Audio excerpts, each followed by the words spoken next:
Magic the Gathering has a large enough fanbase for it to also have a sinister underbelly. A group of players of unspecified size who occasionally make themselves known via expressing some unsavory beliefs on social media, or, general criticism expressed in equally unsavory ways. They've last made themselves known in connection with the Commander banlist controversy via sending some death threats mostly towards the female members of the Commander advisory group. Though if you're watching this in the future, I doubt that was the last occurrence involving this group. Movements like this, not just in Magic the Gathering but also in the wider gaming space, are mostly grassroots organizations with few, if any, public ambassadors whose content we could react to. So saying anything interesting, analyzing their beliefs in any meaningful way, would require a bit of investigative journalism. And an investigative journalist I am not, unfortunately. I am, however, in possession of a Reddit API key and a modicum of talent when it comes to data analysis.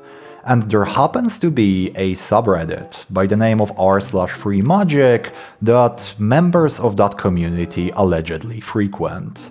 So let's sick the hounds of machine learning and a bit of manual analysis on my part as well onto the comments left on the last 1000 posts left in that community. I'm Simon from Games Deconstructed, thanks for joining me on this one and let's get started. But before we start, two disclaimers. First of all, I'm not going to be commenting on whether this reflects on the wider Magic community as a whole. I simply don't feel equipped, I don't think I have the data support or a strong enough first-hand experience to comment on whether this is indicative of some more widespread problem. If there are any voices you would like to amplify that speak on the topic, feel free to share them in the comments, it's more than appreciated.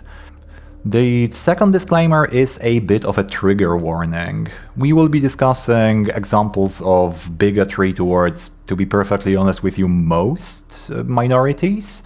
And we will be discussing the use of slurs as well. Though I will not be sharing any myself, I will not be using any questionable language. If that does sound potentially difficult for you, I'm not going to blame you if you end up skipping this one. Or, you can mute it, keep it running, and pad my view time for YouTube. Would be much appreciated. Having that out of the way, let's consider r/Freemagic. What is it, actually?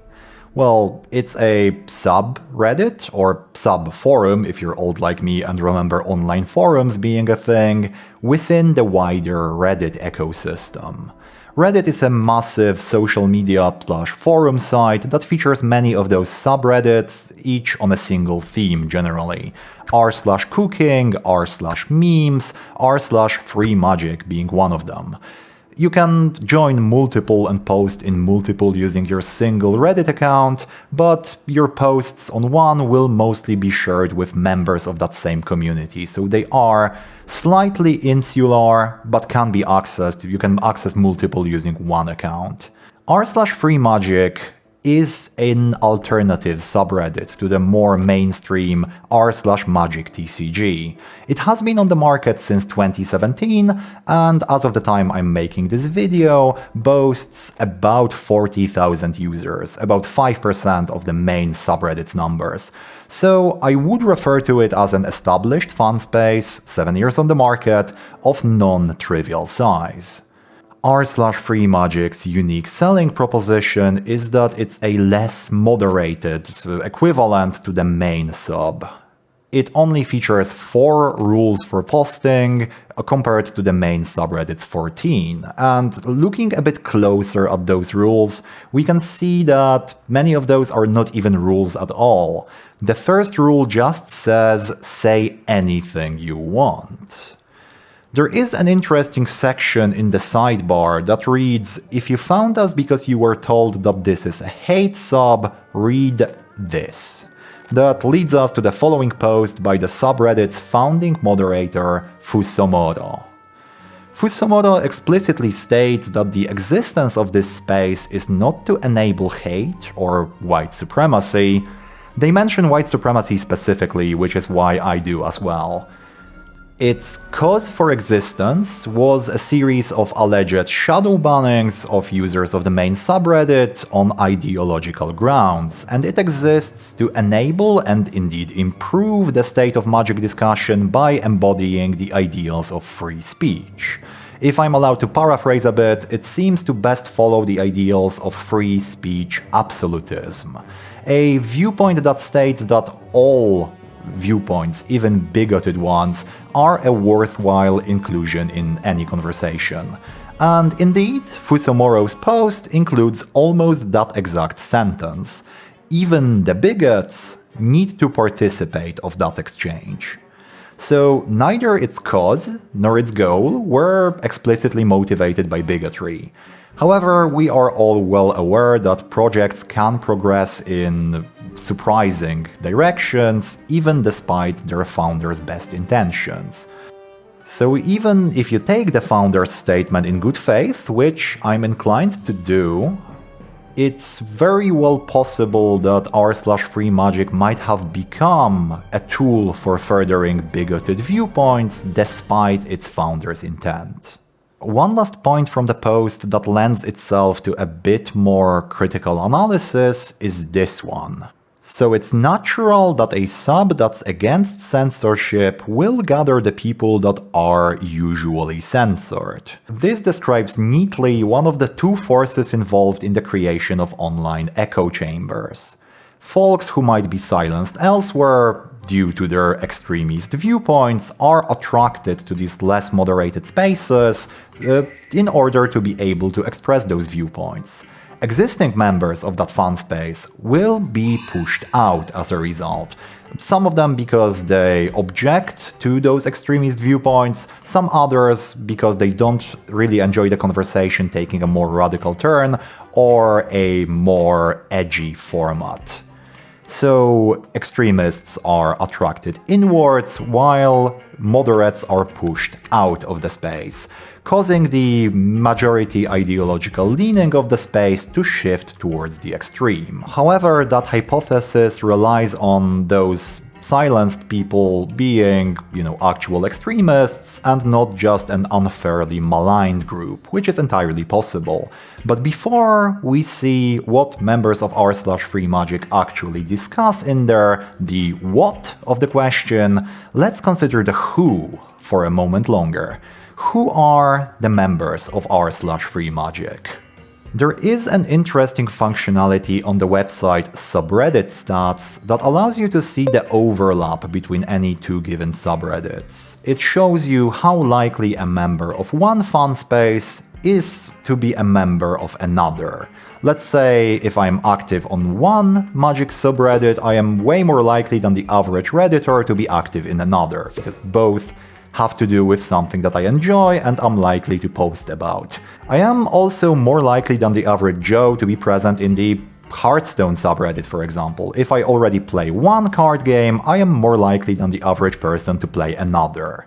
Let's see then what other subreddits have the highest overlap with r/Freemagic, shall we? The top 5 or so highest overlap spaces are all Magic related. There is an interesting bit of trivia here in that the much smaller MTG Finance and Magic the Circle Jerking have higher overlap than the main and largest Magic TCG, suggesting a bit of alienation from the main subreddit, since Freemagic is explicitly an alternative for people who are, for some reason, unhappy with the state of the main sub. I think that follows. However, this is immediately followed by a couple of more interesting inclusions. The average Freemagic user is 37 times more likely than the average Redditor to be active in r/Kotaku in action, the subreddit for people who joined Gamergate on the side of the gate. Immediately followed, of course, by Social Justice in action, which... oh. Well, that's probably a fluke. Let's see, next is Men Going Their Own Way, 23 times more likely than average. Let's see where these men are going. Oh, towards a ban for hate speech, it seems. Well then. Some other highlights with a score of 10x or higher include the anarcho-capitalist forum with decorum, r/walkaway persuades people globally to walk away from the political left through first-hand testimonials, the left can't meme, and of course the subreddit dedicated to discussing my favorite Batman villain, Jordan Peterson. 10.35 times more likely to be a Jordan Peterson enjoyer if I chat cards on r/Freemagic. More likely than I am to play Hearthstone actually, or at least to be present in the r/Hearthstone subreddit. So, the subreddit's frequenters are 3 times more likely to be involved in spaces banned for hate speech than they are to play another card game. But you know, to give the benefit of the doubt again, that's a bit of guilt by association. Just because someone is involved in both spaces doesn't mean that they partake in acts of hate speech themselves. And even if they do, there is no evidence yet that that's happening on r/Freemagic. They could have a clear delineation of only doing hate speech in one place and only talking about card games in the other. So let's take a look at what sort of discussions actually happen on the agora of Freemagic. To preempt accusations of cherry-picking, I decided to build a sample size to rival the gods themselves. The Reddit API gives me access to the last 1000 posts left on any given Reddit community, so a couple lines of Python code later and I had all the comments that were left on those. It added up to a neat just over 61,000 comments, and if that was not going to answer my questions, I doubt increasing that number any higher would. Now, I was ready to go over some comments by hand, but definitely not that many. So I would need to use a bit of machine learning to give me some sort of summary of what sort of discussion we were dealing with here. However, this proved problematic for a couple of reasons. Pre-built models that are used worldwide struggle with discussions of murder and dismember because they are not aware that those are black removal pieces and not calls to violence. So pre-built models were out of the question. I had experience with that in my previous analysis of Magic, the Gathering Discourse, and they really struggled. I could use LLMs, large language models like ChatGPT, everyone seems to be doing it these days, but those are, apart from prone to hallucination and bringing closer the heat death of our planet, also black boxes. So even if they gave me my intended output, a categorization of hate speech or not, I would not really have any insight into how that came about and how accurate it was. So the answer was simple, if a bit time-consuming. I would need to build and train my own model. I would need to manually categorize some comments for it to train itself on and later quiz its own accuracy on, and that could provide me a numerical estimate of how many of my 61k comments expressed reactionary sentiment. So I'm working on the training dataset for the model, and first of all, my heart goes out to all the people who do this full time, because this sort of work is mind-numbing. But why I'm actually recording this is because I've been involved in what I decided to call the Freemagic bingo, in where after reading through these comments, I start thinking that I grew kind of habituated, I grew used to the way those people converse. I always end up finding something that surprises me and kind of sets the new baseline. So far I've got detailed discussions of female hypergamy with links to studies included. This is a Magic the Gathering sub, by the way. I've got detailed discussions of why Jordan Peterson lost his psychology license. My absolute favorite comment thus far, why do we got a race mix all the time? There's also I hate ugly women without any sort of context provided. And then, of course, the goat of racist dog whistles. I wonder if there's any crime stats on the skin colors of crime perpetrators and victims. Just, Hall of Fame material when it comes to racist dog whistles. Keep your fingers crossed that this ends up being worth it, because I might very well become the Joker by the end of this. My training dataset ended up being about 450 comments, half reactionary, half not. I tried to include a variety of strains of reactionary thought, so beliefs that the presence of minorities in public spaces was a cause for discomfort or indeed a dangerous thing, those went in. So did the belief that the inclusion of said minorities in media is forced by some outside entity, the belief that women's value mostly stemmed from them being romantic or sexual prospects, that's also something that went in. The other half of the Madonna whore complex, that women who exhibited any sort of sexual agency lost some nebulously defined value, also went in. Hypergamy, certain ethnic groups being responsible for the fall of the West, autogenephilia, race science, all the good stuff that a Twitter account with a Roman bust for a profile picture would promote, all of those went in. I also tried to include a variety of forms of speech, a variety of modes of expression, because I wanted my model to not only catch the guy who said, why do we got a race mix all the time, still a classic, still a Hall of Fame inclusion, but also the guy who called people British cigarettes, not the F word, British cigarettes, but not to miscategorize the person who was pushing back against the use of racial slurs, for example, as if they themselves were using those slurs. So I concentrated more on the intent behind those comments and less on the use of particular keywords or key phrases. A couple lines of Python code later, and I had a proof of concept model that could ingest my dataset, train itself on it, and later test its own accuracy on it. I pulled the lever on commencing training and set out to look at slurs some more. But this time, slurs were not just an occasional companion in an otherwise unrelated task of reading through the comments to categorize, but my main area of focus, front and center. Now, what reading 1,000 comments within any single font space does to NMF is give them a good gut feeling on how those conversations are structured. And something that struck me as odd was how often denizens of Freemagic used slurs, and I mean the big ones, stuff that gets you banned on Twitch.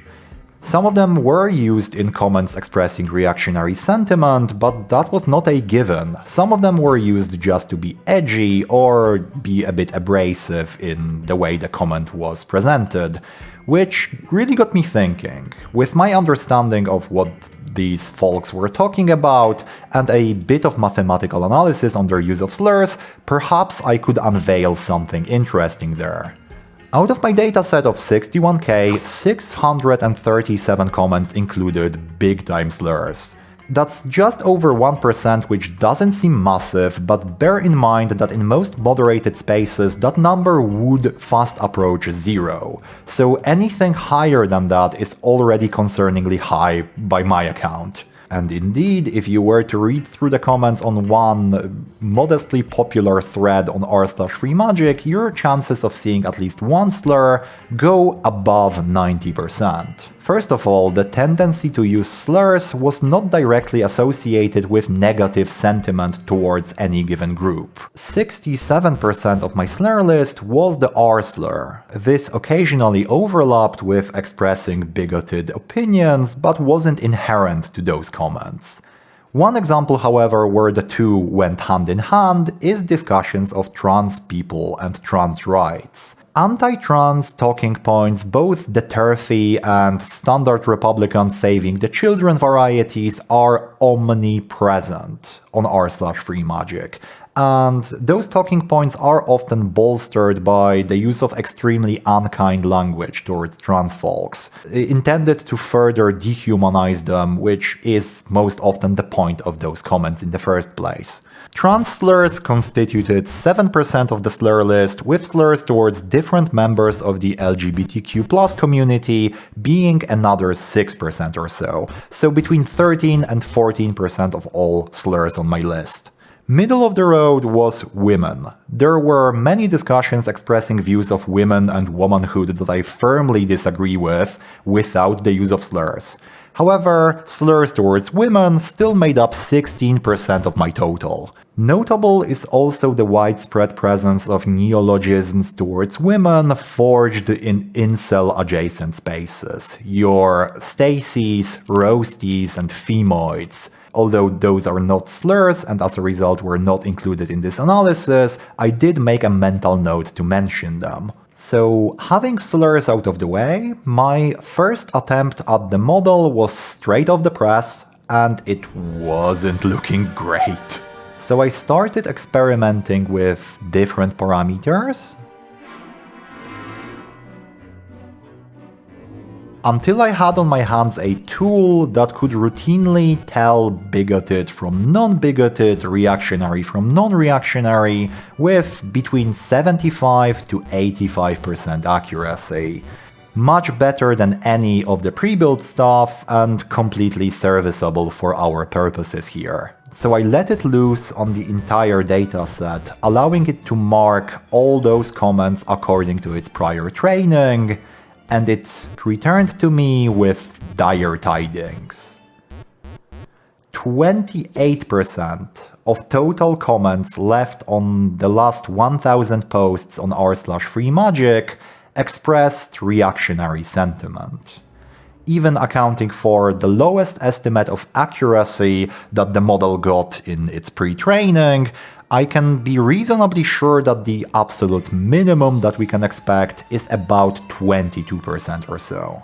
So to summarize my findings in one sentence, about 1 in 5 of all comments on this nominally Magic the Gathering related subreddit expressed some sort of sentiment that I would rather stayed unexpressed. Now, those findings altogether, the machine learning analysis, the overlap analysis, and the widespread use of slurs towards various different minority groups is enough for me to form my own judgment. If you would like to learn more about the mechanisms of online radicalization before you form your own, the pinned comment should include a link to the report by the European Commission's Radicalization Awareness Network on this specific topic. Feel free to add any other sources that you feel would be a productive addition to that conversation.